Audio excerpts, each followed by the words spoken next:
Sir, ಮಾನ್ಯ ಮುಖ್ಯಮಂತ್ರಿಗಳ ಸಾಮಾಜಿಕ ಜಾಲತಾಣ ನಿರ್ವಹಣೆಗೆ ಸಂಬಂಧಿಸಿದಂತೆ ಮಾಹಿತಿ ಕೇಳಿದಾಗ ನನಗೊಂದು ಉತ್ತರ ಬರುತ್ತೆ.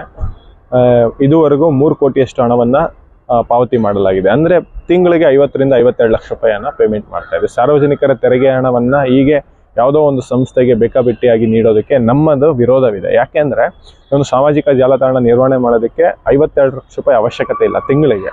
ಸೊ ಹಾಗಾಗಿ ಮಾನ್ಯ ಮುಖ್ಯಮಂತ್ರಿಗಳಲ್ಲಿ ನಾನೊಂದು ವಿನಂತಿ ಮಾಡ್ತಾ ಇರೋದು, ನಿಮ್ಮ ಹೆಸರಿಗೆ ನಿಮ್ಮ ಘನತೆಗೆ ಚ್ಯುತಿ ತರುವಂಥ ಕೆಲಸವನ್ನು ನಿಮ್ಮ ಕೆಳಹಂತದ ಅಧಿಕಾರಿಗಳು ಮಾಡ್ತಾ ಇದ್ದಾರೆ. ಹಾಗಾಗಿ ಈ ಬಗ್ಗೆ ಒಂದು ತನಿಖೆ ನಡೆಸಿ ಯಾಕೆ 52 ಲಕ್ಷ ರೂಪಾಯಿ ಅವಶ್ಯಕತೆ ಇದೆ ಅನ್ನೋದನ್ನು ಕೂಡ ನೀವು ತನಿಖೆ ಮಾಡಬೇಕು. ಇಲ್ಲದೆ ಹೋದರೆ ಇಂಥ ಪ್ರಕರಣಗಳು ದಿನದಿಂದ ದಿನಕ್ಕೆ ಜಾಸ್ತಿ ಆಗ್ತದೆ. ನಿಮ್ಮ ಹೆಸರಿಗೆ ಚ್ಯುತಿ ತರುವಂಥ ಕೆಲಸಗಳು ಅಧಿಕಾರಿಗಳು ಮಾಡ್ತಾರೆ. ಹಾಗಾಗಿ ಇದರಲ್ಲಿ ಯಾರ್ಯಾರೆಲ್ಲ ಶಾಮೀಲಾಗಿದ್ದಾರೆ ಅವರ ವಿರುದ್ಧ ಕ್ರಮ ಕೈಗೊಳ್ಳಬೇಕು.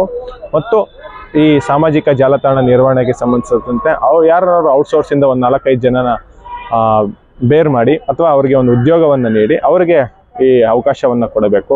ಕನಿಷ್ಠ 25 ರಿಂದ 25 ಸಾವಿರ ರೂಪಾಯಿ ಸ್ಯಾಲ್ರಿ ಕೊಟ್ಟರೆ ಅವರೇ ಇವೆಲ್ಲವನ್ನು ಮಾಡಿಕೊಡ್ತಾರೆ.